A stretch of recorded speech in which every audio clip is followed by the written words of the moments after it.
body. I want to get everybody in as fairly as possible, so after the next speaker it will be reduced to 5 minutes time limit. Preet Kaur Gill.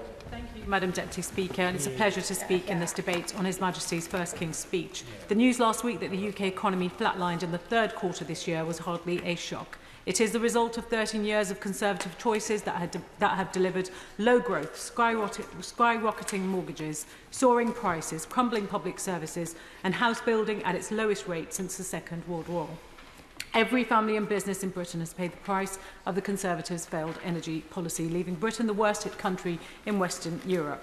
Listening to the King's speech last week, I was disappointed by the absence of a serious agenda on planning, infrastructure and growth. No housing targets or planning reform, weakened proposals for leasehold and renters reform, and the government's manifesto promise to deliver 300,000 homes a year binned. Meanwhile, my constituents are left spending nearly 2/5 of their income on rent, even before tax, in housing that is cold, damp, mouldy and expensive to heat, and a Tory mortgage penalty estimated to take £2,600 out of the pockets of families in Birmingham Edgbaston this year. And to his credit, the Levelling Up Secretary admitted that the UK's housing system is broken, but it is hard to see what this King's speech does to change that. It brings me to my first point about the length of time it takes for anything to get built under this government. HS2, a great example. The last Labour government completed HS1 on time and under budget. This government had 13 years and they failed. The biggest infrastructure project in Europe cancelled. My constituents understand that modern public transport wasn't just about journey times to London. It was about freeing up capacity and connectivity to all the major cities, towns, so people could travel for work, they could travel for leisure, education and training, widen the horizon of their ambitions and bring the whole of the region closer together. But what are they left with now? A gaping great building site in the centre of Birmingham for years to come, all the disruption and delay of the works at Curzon Street for high-speed rail to nowhere, more delays to the East Birmingham Metro as a result, which under our Mayor Andy Street will cost taxpayers £150,000 per metre of track, and to top it all, my constituents will have no alternative to Avanti on the West Coast Main Line. Having achieved the dubious distinction of having the most complaints of any operator and consistently ranking as one of the worst performing on the entire rail network, this government decided to hand them a lucrative new contract. And what did Avanti do? They announced waves of cuts to services on the West Coast Main Line before the ink had dried. And at the root of so many of the problems besetting British infrastructure and our housing crisis is the planning system.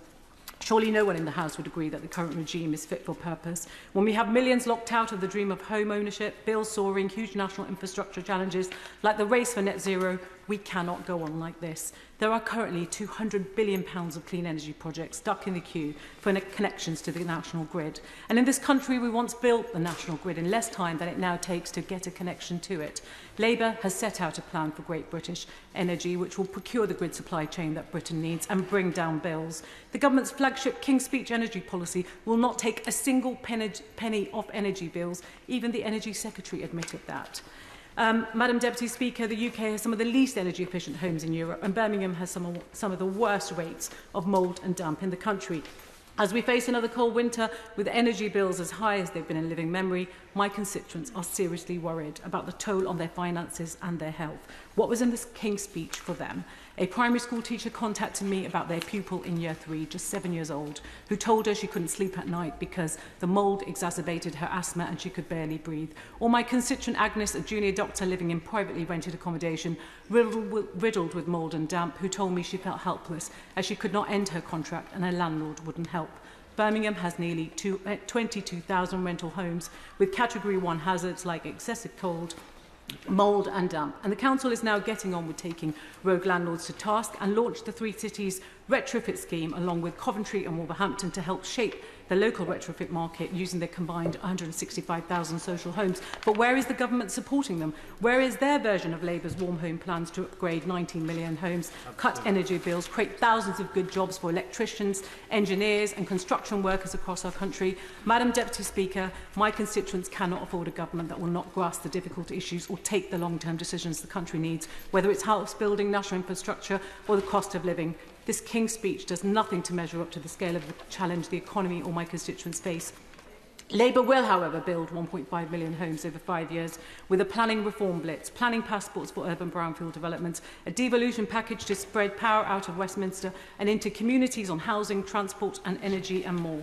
That's the ambition we need, a national mission to get Britain building again and grow our country from the grassroots, a plan to expand the country's productive capabilities, but at the same time to change who benefits. Doesn't it say it all, Madam Deputy Speaker, that after 13 years of the last Labour government, disposable income rose by more than 40%. That's 11,000 per person back in people's pockets. Disposable incomes are now forecast to grow by just £42 between 2010 and 2025. Last week, we should have had a King's speech that put working people first and a plan to get Britain building again, securing high sustained economic growth in every part of the country. Only Labour will get Britain's future back. Thank you.